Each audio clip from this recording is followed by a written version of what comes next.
नमस्कार, तिखट तडकामध्ये आपलं स्वागत आहे। आज आपण बघतोय करंजीचं सारण। तर त्यासाठी इथे आपण या कपाचं मेजरमेंट घेतलेलं आहे। हे 2 कप आपण सुकं खोबरं घेतलेलं आहे। ही एक वाटी आहे आणि ही एक वाटी आहे। 2 वाट्या सुकं खोबऱ्याला 1 वाटी आपण पिठी साखर घेतली आहे। ही 1 वाटी पिठी साखर आहे आणि पाऊण वाटी म्हणजे 1/4 कप आपण बारीक रवा घेतला आहे। तेवढंच 1/4 कप आपण दुधाची पावडर घेतली आहे आणि 1/4 कप इथे मी गव्हाचं पीठ घेतलेलं आहे आणि इथे 1/4 कप काजू बदाम असे एकत्र बारीक पूड करून घेतली आहे। खरं म्हणजे चारोळ्या पण खूप छान लागतात, पण बऱ्याच वेळेला त्या कडसर निघतात म्हणून मी घातल्या नाही आहेत। तर आता आपण सारण बनवायला घेऊ। गॅसवरती ठेवली आपण कढई। गॅस चालू करूया।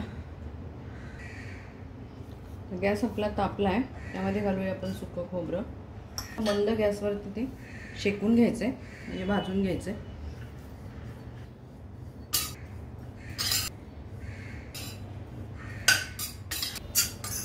खोबरं आपल्याला थोडंसं लालसर करायचं, म्हणजे जास्त भाजायचं नाही पण कच्चं पण नाही ठेवायचं।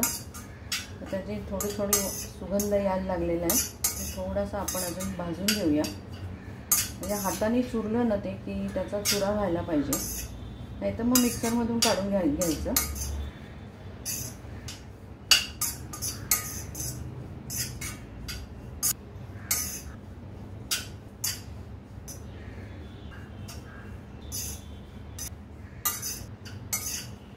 आपलं हे भाजलंच आहे, तर आपण आता हे काढून घेऊया। तर आपण कढईमध्ये घालूया 1 चमचा तूप आणि त्यामध्ये आपण हा जो रवा आहे हा भाजून घेऊया।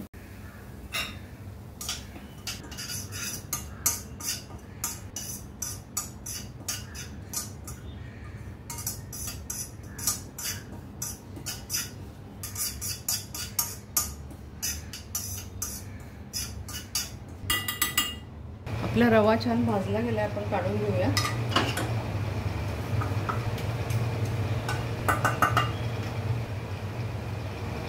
परत आपण 1 चमचा तूप घातलंय, त्यामध्ये घालूया हे गव्हाचं पीठ।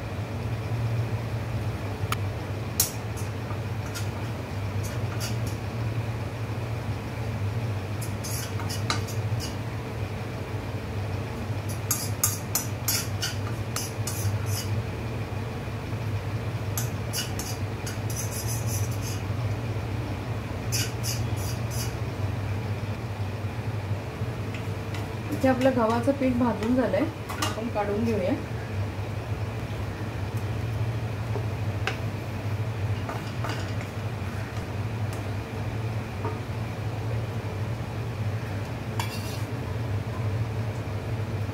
आपण हे जे ड्रायफ्रूट्स बारीक केले आहेत ना ते परतून घेऊ। त्याच्यातच आपल्याला ही दुधाची पावडर पण टाकायची आहे।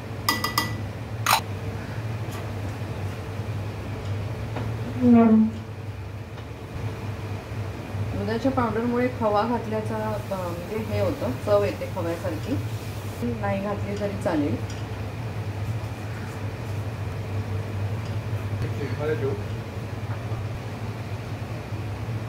आता आपले हे ड्रायफ्रूट्स आणि दुधाची पावडर पण छान भाजून झाली। गॅस बंद करूया आणि आपण आता हे ताटामध्ये काढले, त्यामध्ये हे सगळं काढून घेऊ आणि पूर्णपणे गार होऊ देऊ त्याला।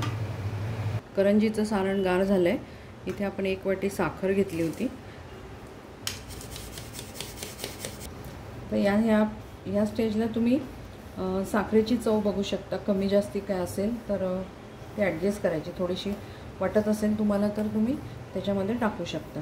मला हे मिक्सरमधून काढावं लागेल, कारण बदाम वगैरेचे ना खूप मोठे मोठे तुकडे आहेत आणि करंजीमध्ये काय होईल, करंजी फाटायची शक्यता, म्हणून थोडंसं मी मिक्सरमधून फिरवून घेते जरा हे। आता ही जी साखर आहे ही तशीच टाकते, म्हणजे ती पण फिरली जाईल, चाळायला नको, कारण ती घरीच केलेली आहे, त्याच्यामुळे काही प्रश्न नाही आहे त्याचा।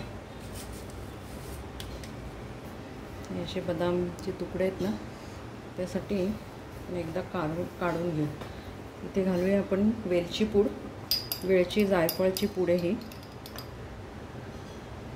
थोडं चवीला मीठ, अगदी किंचित घालायचं आहे। हे मिक्सरमधून जरा फिरवून घेऊ की आपलं करंजीचं सारण तयार. हे सारण तुम्ही असं चांगलं 2-4 दिवस आधी जरी बनवून ठेवलं तरी हे 1-1.5 महिना तरी आरामात राहतो. फ्रीजमध्ये तर अजून 2-1 महिने राहू शकेल.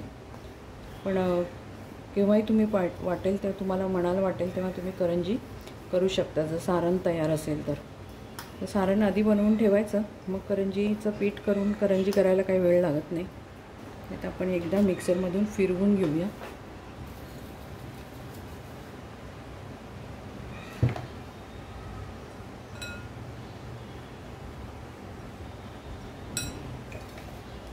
आता हे सारण कुठल्याही हवाबंद डब्यामध्ये तुम्ही भरून 1-2 महिने आरामात वापरू शकता. फ्रीजमध्ये तर छानच राहतं. आपण ठेवलेलं बरं फ्रीजमध्ये. करायच्या आधी थोडा वेळ काढलं तरी पण नॉर्मलला येतं. आता तर आपण दिवाळीला करणार आहोत, म्हणजे हे संपणारच आहे.